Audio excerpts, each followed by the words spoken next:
make more good in the all-new Sportage X-Pro. Kia, movement that inspires.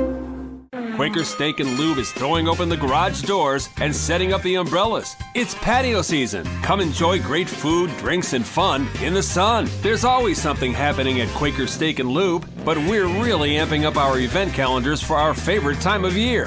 Visit thelube.com to find out what's happening at your local lube this season. Lunch, happy hour, dinner, or late night, indoors or outside, at Quaker Steak and Lube, you'll always find big flavors, friendly faces, and lots of fun. New Trail Brewing Company proudly crafts their beers right here in central Pennsylvania. Brewed with only the best possible ingredients, New Trail produces a variety of year-round brands as well as weekly experimental recipes. New Trail Broken Heels is Pennsylvania's favorite local hazy IPA. This beer is smooth and full-bodied. Hand-selected Citra hops lead to notes of bright clementine and juicy ruby red grapefruit. Broken Heels is perfect for a pregame tailgate all the way through the victory celebration. What's the best mid-size pickup? Tacoma. What's the #1 mid-size truck in resale value? Tacoma. Want to get great gas mileage, 4 doors, and 4-wheel drive? Tacoma. Sioka Toyota of Williamsport has over 25 available right now. You can lease a brand new, never-driven Toyota Tacoma for just $379 a month. That's 30 months, $3,000 cash or trade, 10,000 miles a year. This is while supplies last. Buy yours or reserve yours today and see the Sioka difference. And remember, tell them Johnny sent you. We welcome you into another edition of the Lion Country Kia Goon and Ironhead Show. A bit of an abbreviated edition today. I'm flying out at 4 o'clock to head off to the big Pinewood Derby showdown this evening. The Mad Turtle representing Den 67 will be all fired up with his popcorn car. In recognition of his popcorn sales this past as a beneficiary fall of the popcorn sales, very, very, very happy beneficiary of the popcorn sales. I got to give it to him. He upsold me on the he did on the caramel and multiple nut popcorn. So I got to give it to the Mad Turtle for that. Good for him. He's got good sales opportunities for him. But let me tell you my Pinewood Derby experience is that I had no idea what the hell I was doing. I had a block of wood and 4 tires and this and that. And yep. All I ended up doing was my dad took it to work and somebody put it together and I painted it. And it was a god-awful color. It was just a god-awful. I don't think I came out of the chutes. And as the son of a tire man, you think that my tires would have been banging, you know what I mean?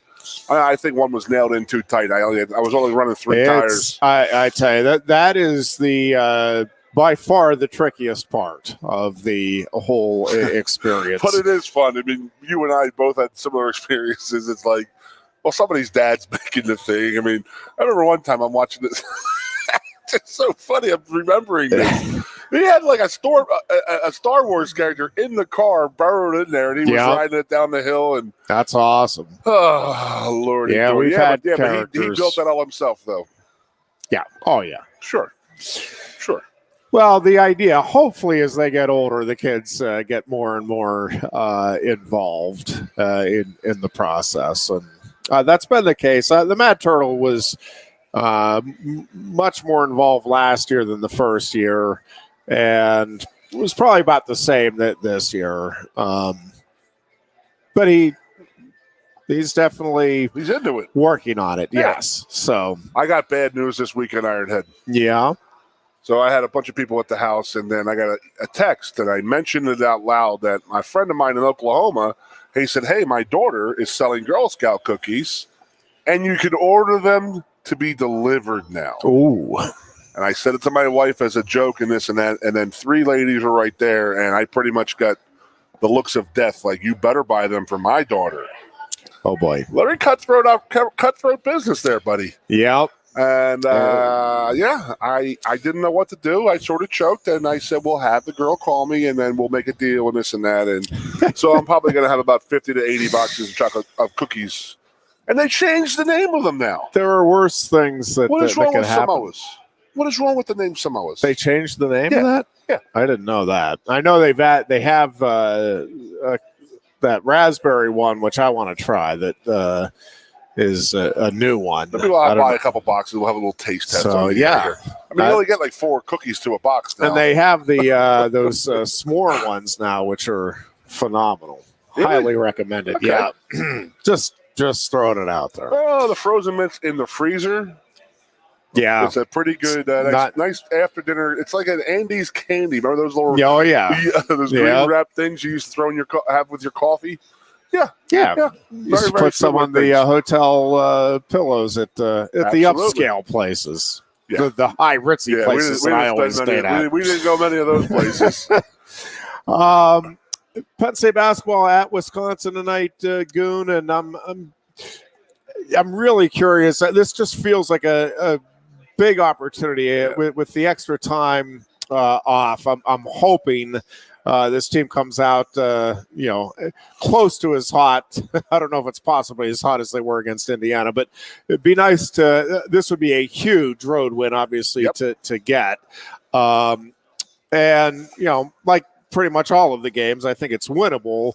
But again, on the road, it takes some doing to pull off Big Ten victories. We've had tough time. I've obviously at Wisconsin. They haven't won there in decades. Forever at Wisconsin. So a lot of bugaboos can be fixed tonight. So like I have always said to you when this basketball team started this year and watching how they play and being so reliant on the 3-pointer, it does scare you because they can have a game like they did against Indiana and they were just lights out and it was just top to bottom was just a straight up ass whooping they gave Indiana. But if you're not on, it's a long night. So, see the second half of the Michigan State game with the Palestra. I.e. as an example. Sorry, against Purdue. Yes, I have Michigan State in my mind because I was watching that game, which was a heck of a game between Michigan State and Purdue. It was. That was just a phenomenal college basketball game. Yeah, you know what I'm watching? Because Carrie went down to the Palestra 2 weeks ago, for the game. Obviously, she's part of the Alumni Association, so she was telling me in the first half, she's like, oh, my God, they're playing great. I'm like, yes. But, we're still way too reliant. And then they had a 7-4 guy out there. And we don't exactly have somebody to match up on the inside with him. And lo and behold, that second half took over. And they couldn't hit a 3, and he just dominated the second half. So that's the bugaboos that you're going to have with this team this year. But they are fun to watch. I think that Shrewsbury is doing a hell of a job. He's got these guys believing. He's got them playing well. They're playing hard. They're playing tough, and they're not getting busted out. They're not getting blown out. It's sort of the way Pat towards the end of Pat's tenure here was. That's just tough kids. You're playing the Penn State team because they're tough and this and that. But it is the 4-guard Villanova offense, and then they can shoot. Yep. And if they're on, man, you can play. They can play with anybody, as we saw in the first half against the number 1 team in the country in Purdue, down to Palestra. This is going to be a great weekend coming up for Penn State sports. You've got hockey taking on Notre Dame at home. You've got wrestling taking on Michigan Friday night at the Jordan Center. Michigan State Sunday afternoon at Rec Hall, and the basketball team taking on Nebraska in a Saturday afternoon game. Yep. Goon. I imagine that against Nebraska. So neat opportunities. I know some folks that are coming in town that, kind of try to get in for one weekend over the winter, and this is the weekend, that many people have circled 2 wrestling because matches, of all of that. Basketball game, double hockey games, and it's Notre Dame. Yep. And the wrestling match is 1 versus 4 in the country on Friday night. I mean, that's the perfect weekend to come in for this, and guess what I'm doing? I have to go home. Well, we have our family Christmas, so stuff happens. It is what it is, but it will be. We will be watching it. So, I mentioned. Remember a couple weeks ago we were talking about the Madison Square Garden Day when Penn State basketball played in the afternoon, and then Penn State hockey played Michigan at night there. Yep. So BJC's got a quick turnover this week, going from a basketball arena to a wrestling arena, and then 15 hours later, they're playing a basketball game in there. Yep. Yeah, it's going to be a long bit. night and early morning for the folks at the BJC. But should be a lot of fun. Should be an exciting weekend of Penn State sports. We had a chance to get up to the women's gymnastics quad meet over the weekend. And I would just say, Pat Kraft was there and handed out some of the awards afterwards, and made sure to kind of high five all of the gymnasts after the meet. I just I can't tell you how good it feels, because for years I hated the fact that, I really did, because I graduated from this university. This is my hometown. I want to be all in supporting the university, and not that, I get that there will be decisions made no matter with anything in life. There'll be decisions made where I'm going to disagree. But it was just the overall direction and the people that were leading it, that it was tough. And there were a lot of decisions that just, to me, made no sense. And it is just so exciting, refreshing, and different since I graduated Penn State, to have the feeling that, man, this is the way this thing is supposed to go. And I don't mean just the athletic department. I mean the university. I like the overall direction that things are going right now. And I know James Franklin talked about it out at the Rose Bowl. It feels like everybody's pulling in the same direction, and it does. And it's not just that they're pulling in the same direction. It feels like they're pulling in the right direction, that it's a good direction, that there's an understanding that, this is what needs to be done to try to make this a better experience for the students at large, and the student athletes, and that's, we're getting back to that being the focus. And I think trying to re-engage the community with a bunch of different things that they're doing, and I think more will come with the outreach. And to me, it's just exciting to see that overall direction right now. Do you think there's more than one Pat Kraft? Because that boy's everywhere. Man, I'm telling you, he is, and it's what Tim Curley was. Yeah. And really, it's what the universe for a long time. That it's what the culture was at Penn State, is checking in and how can we help, and what can you do. And like you said, it's all in the same community. We're all doing the same pulling, and we're all pushing and pulling at the same time. It's the same athletic department. So I was here. We were tight with the baseball team, the basketball team, the lacrosse guys.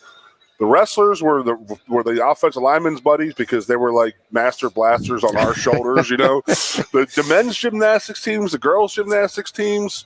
Field hockey team. We were tight with all of these teams, and we're always, once in a while you go catch one of their matches and this and that, and they loved it. Yeah. And I think you're right. I do have that feel like the community is back involved in all of the sports. Having a good football team and having a good winning record, and having that Rose Bowl victory, and everybody's feeling good about themselves this spring has a lot to do with it, I could say.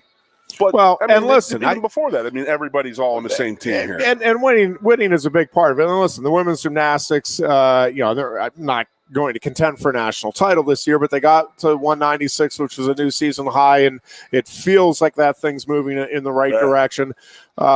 But when you look at the winter sports, men's basketball, it feels right now, and we'll see, this is going to be an important stretch coming up. But right now, it feels like this is a team that could be in the NCAA tournament. The hockey team, I think, has a chance. Not a chance to go. Feels like a real chance to be in the and to at least get to the Frozen Four for the first time in school history. And the wrestling team, you're hoping can finish in the top 20. We'll see how things finish up. They need some breaks, obviously, but to make that happen. So I don't know. It's a good time to be a Nittany Lion. Yeah, it's fun. I will say that. A very fun time. And again, we're all supporting each other as athletes and as fans and stuff like that. And you gotta love that. You're from here. I live here. You grew up here, so you knew how it was when going to different matches and different sports and stuff like that. You normally get to have that. A lot of guys don't have that where they grow up. So it is pretty cool and pretty fun, and they're your friends out there competing. They're supporting you on the football field. So, as a football player, I like to see this everybody get involved and all in the same team here. You know what else I'm actually very impressed with is how a lot of our guys leave here and go to the NFL, and they're still doing fun stuff. It's very, very nice. It's really good. I mean, it means something happened, and they were touched by something by it, you know? And it was cool to see as many Penn Staters having significant roles in the NFL playoff games over the weekend.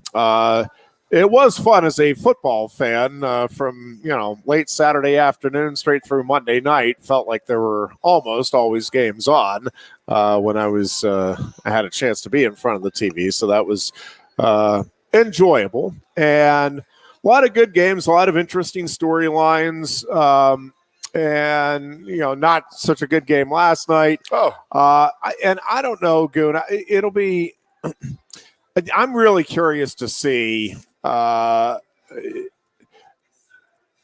Tom Brady does. I know he wants to compete. I mean, I have no doubt about that. And if he can find the right situation, I think it's 50-50 right now. I mean, I don't know that there's anybody, including Brady himself, that right at the moment truly know what he's going to do next year. But watching that game last night, and listen, Trevor Lawrence looked god-awful. I mean, it was like an embarrassment of a first half, and then he turned it around, and I was talking to buddy, I'm like, do you think Brady can have that type of turnaround? Not that the first half was as disastrous as Lawrence, but he just is not that Brady magic was not there. Now, I know, right after that onside kick, they tried the long pass, and if he had connected there, and that just missed, there would have been they were not going to come back. They needed two more onsides kick. But, it would have, people would have been talking, oh, man, it was there, and it just missed. But the number of passes throughout the night, Goon, and we were talking about this a little bit before we went on the air, that where he did have time, and listen, he did a lot of the time last night, he did not have any time to really it was find anybody all around for them. But when he did have time, man, was he errant. Really off. Looking like Donovan McNabb throwing balls at people's feet. Yeah, it was bad. Yeah. And a lot of them were short passes. It wasn't like, you just missed a couple of feet on a 40-yard bomb. It was like, a 10-yard pass and you're 5 yards off, man. It was just kind of crazy. I got one for you, Ironhead. I don't know. I know there's, they keep trying to sell the San Francisco thing. The 49ers right now are going to bring in Tom Brady. No. Look at that. That's anyways. I think Brady said they had their chance at him 2 different times. And they didn't take it. So yeah, and they're not. It's just that time has come and gone. So okay, career record: Tom Brady versus the NFC East in the playoffs. In the playoffs, yeah, not good. No, 1-4, and it's the same MO they all followed. You gotta hit him. And he gets uncomfortable. Yeah, I know other teams have hit him in the past and this and that, but his offensive line was absolute dog crap last night. Everything was just.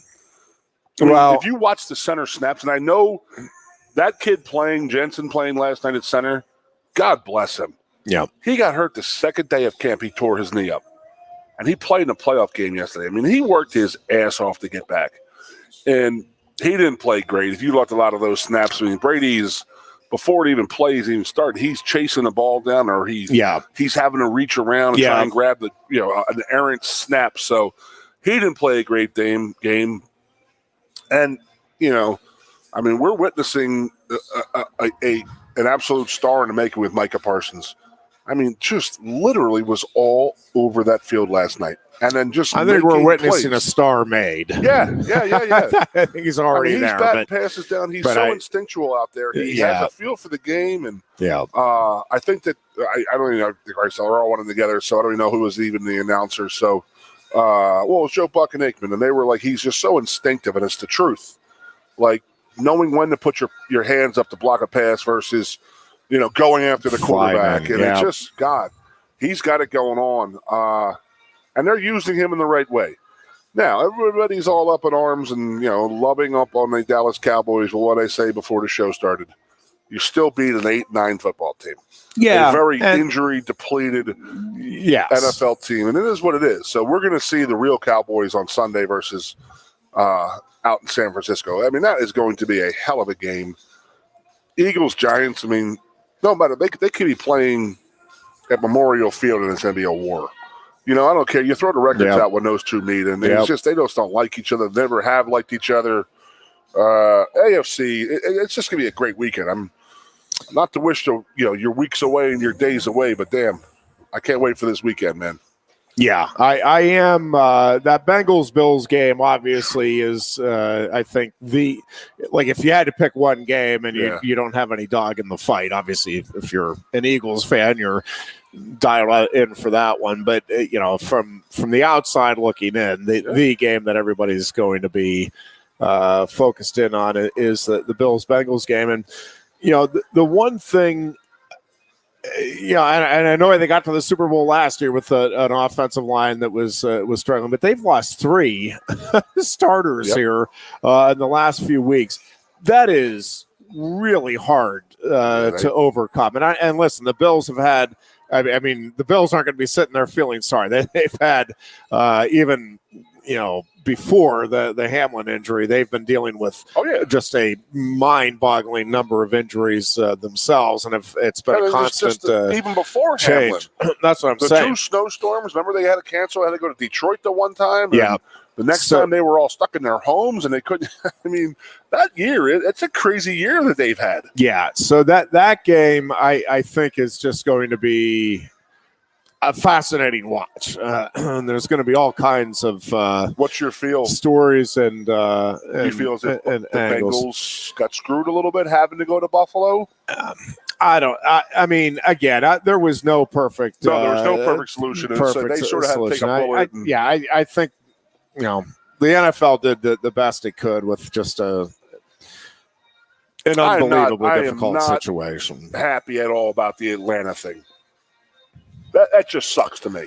It really, really does. Flip a coin. At least one of their home bases deserve to have a home game. You know what I mean? Yeah. I mean. Plus, I want to see some freaking weather, man. Yeah, I would have rather seen them, go to. I'm okay with the neutral site just with the way everything played out for the championship game.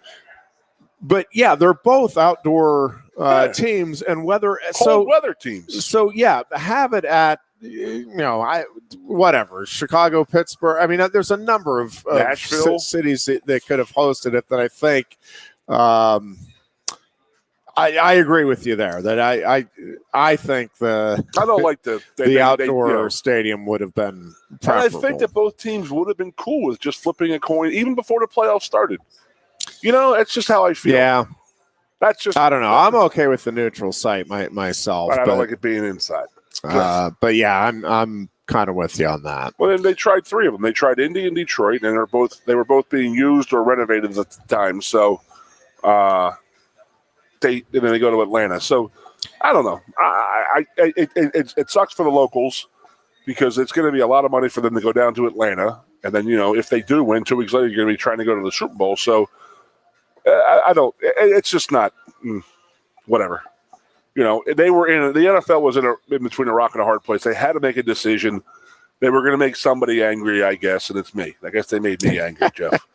But I mean, at least give them one of the 50-50 chance. Flip a coin between the fact that 3 of them are left, and if 2 of them play. So So if Kansas City wins, the game's automatically going to be in Atlanta. Correct. Yeah, that stinks. That really does.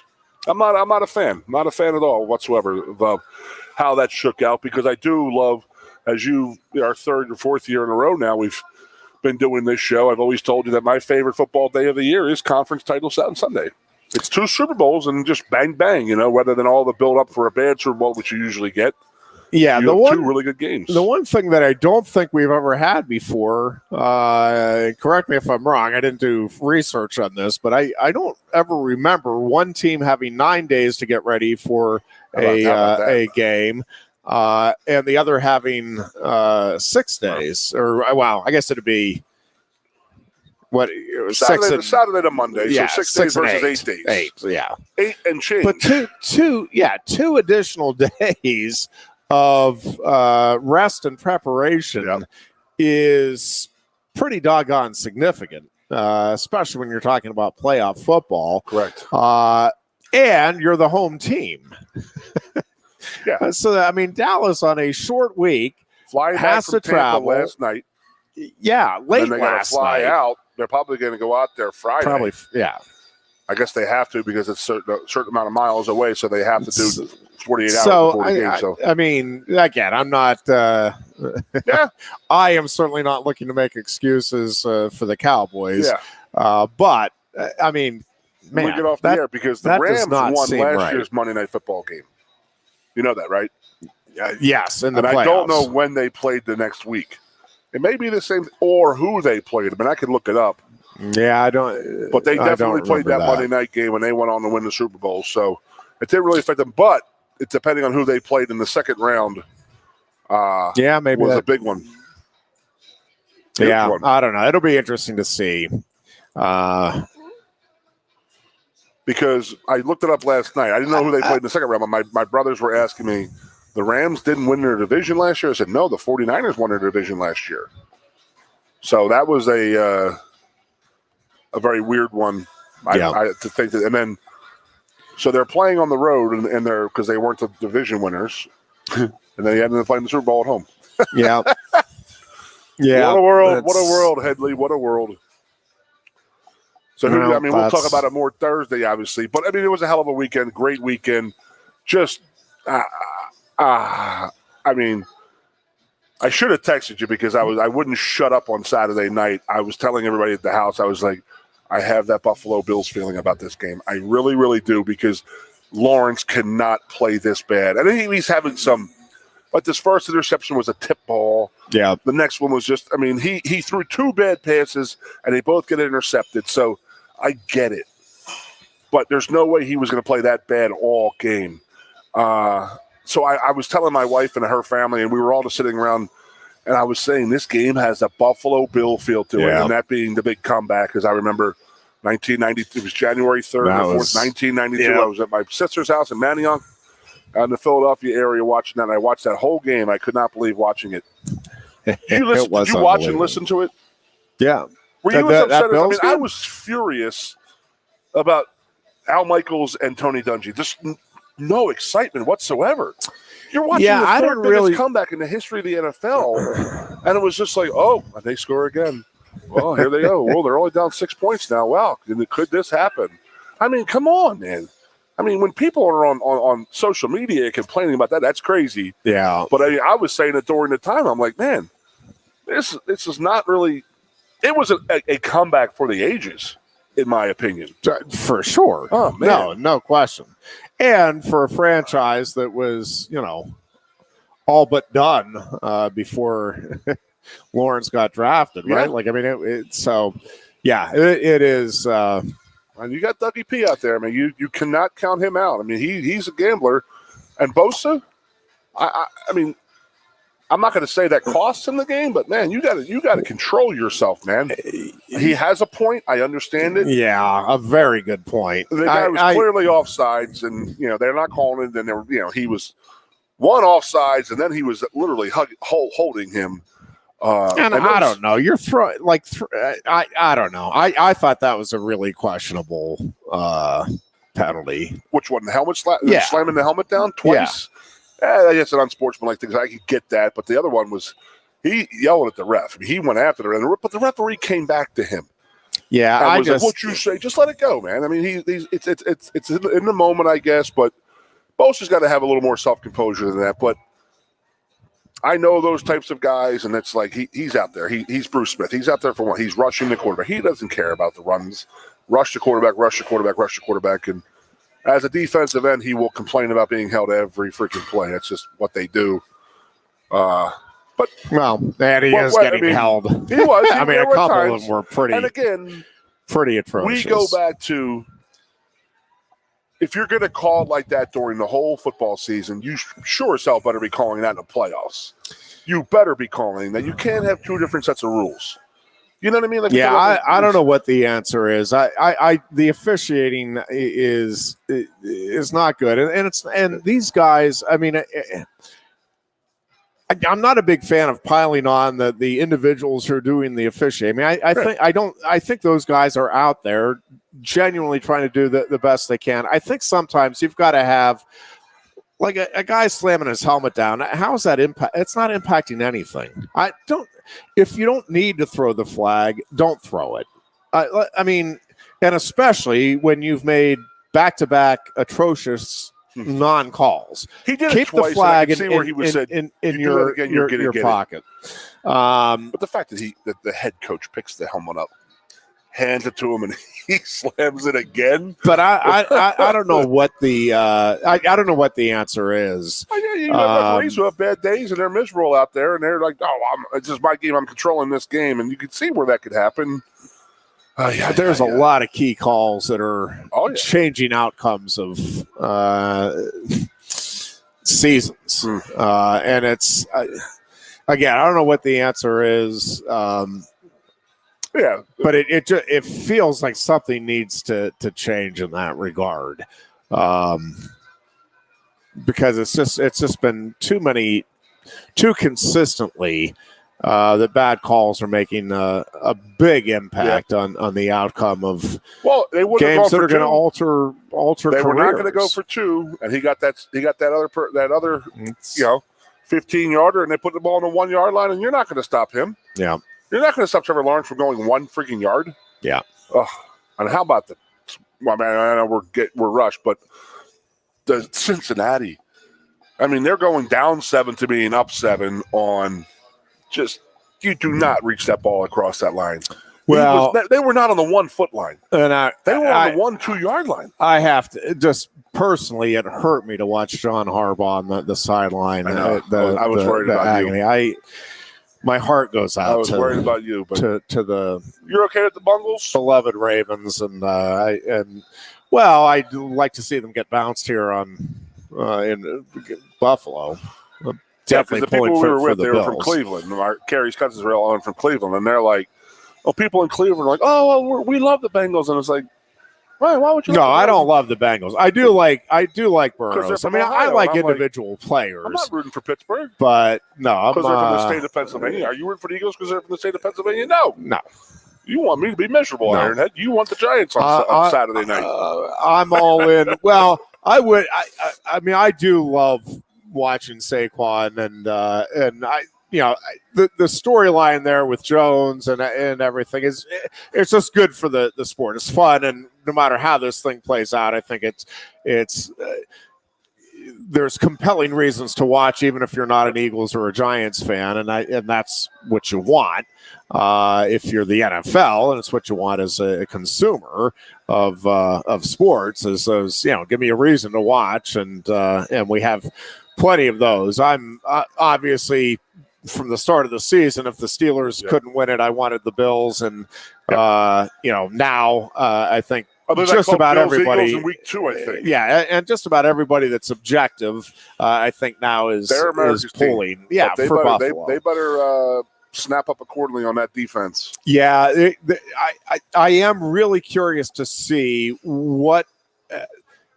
I think the X's and the O's is going to be fascinating in that game to see what Buffalo tries to do schematically, defensively, and how much the Bengals decide they want to try to run the ball to kind of set up Burrows and late game heroics. If the Bengals get their 3 linemen back. Because the one dislocated the kneecap, and that's nothing to shake a stick at. No, other guys, the 2 of them are week to week right now. But you saw how that fourth quarter was for the Bengals the other night. They could do nothing. Yeah, it's going to be a fascinating game. We'll talk much more about that and the Penn State sports weekend on Thursday's show. Let's go, Mad Turtle. Until then, Yes, I'll have a Pinewood Derby update on Thursday as well. Until Thursday, be good and be safe. Thanks for tuning in.